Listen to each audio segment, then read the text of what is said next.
మాట మాట ఎలా మాట్లాడాలి, ఎలా మాట్లాడితే ఇతరులకి నచ్చుతుంది, చచ్చే వ్యక్తిని బతికేలాగా చేస్తుంది, బ్రతుకున్న వ్యక్తిని జీవోత్సవంలా కూడా చేస్తుంది మనం మాట్లాడే మాటలు.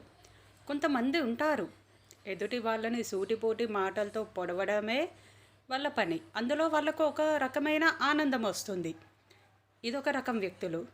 కొంతమంది నీతి నిజాయితీగా ఉంటారు.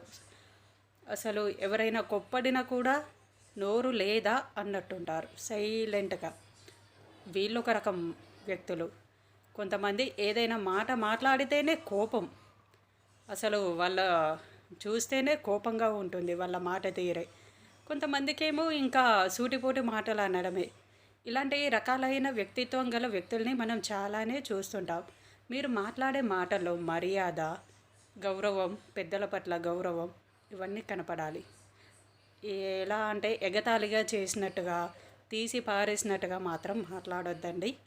మీ మాటల్ని బట్టే మీ వ్యక్తిత్వాన్ని అంచనా వేస్తారు, బాగా గుర్తుంచుకోండి.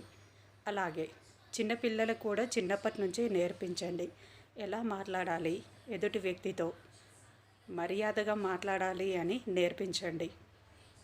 అలాగే ఇంకా ఒక వ్యక్తిని సూటిపోటి మాటలతో మాత్రం ఎదుటి వ్యక్తిని గాయపరిచేలాగా మాత్రం మాట్లాడొద్దండి.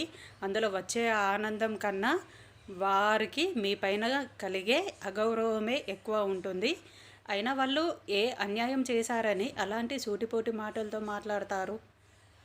వాళ్ళకి మాట్లాడాలంటే మాట్లాడొచ్చండి, కానీ మాట్లాడరు అలా. ఎందుకు? ఎలా మాట్లాడాలో వాళ్ళకి తెలుసు కాబట్టి. గౌరవం, సమాజంలో ఎలా మాట్లాడాలి, ఎలా నడవాలి మనం, దాన్ని మన వ్యక్తిత్వాన్ని బట్టే మర్యాద అనేది ఇస్తారండి. కాబట్టి జాగ్రత్తగా గుర్తుంచుకొని మాట్లాడే మాటలు ఆచి తూచి మాట్లాడండి. దానివల్ల చనిపోయే వ్యక్తి కూడా బ్రతుకుతాడా, బ్రతికించేలా ఉండాలండి మీ మాట తీరు. అదండి మాటకున్న విలువ, అది.